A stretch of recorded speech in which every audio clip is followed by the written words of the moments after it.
Hey guys, Miranda here from Single Girl Eats, and welcome to one of my recipe videos. Today I'm excited to show you one of my favorite recipes. This one I like to call Nutty Zucchini Bread. It includes 2 types of vegetables, and it's a loaf that can serve many different meals. So you can have it for breakfast, or you can serve it on the side of a soup or stew. And also is very freezer friendly. I'm ready to get started. So we're gonna go ahead and start with our dry ingredients. I have a large bowl with 3 cups of flour, and I have portioned out all of the rest of the dry ingredients.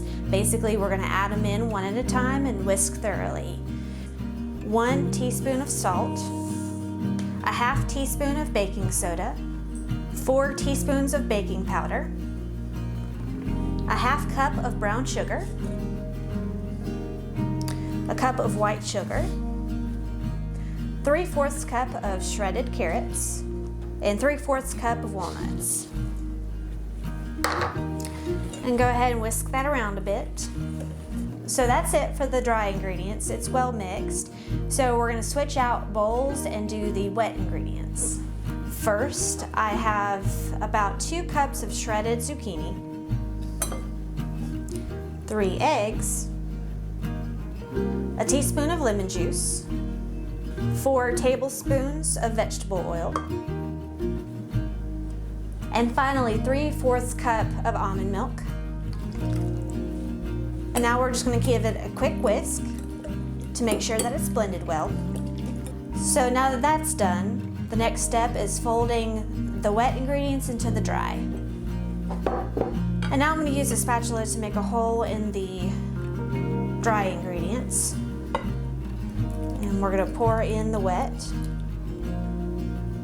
And what you're going to want to do is gently fold in the dry ingredients to make sure that you don't see any dry flour left. This is going to take some time, so don't rush.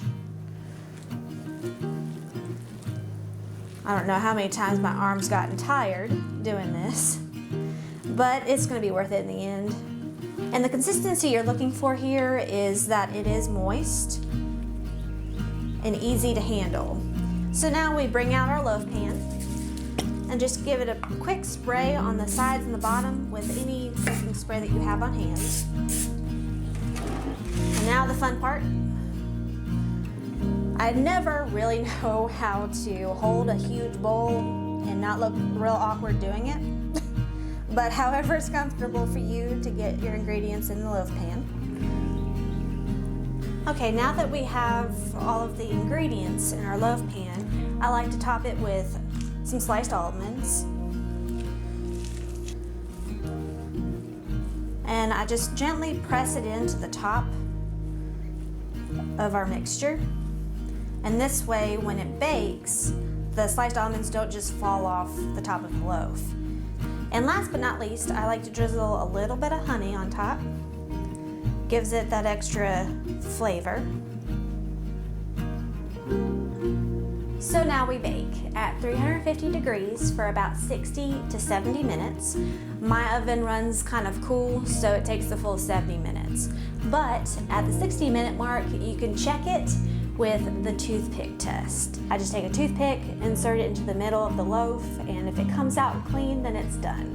And so once you're satisfied with it, you take it out of the oven and put it on a cooling rack.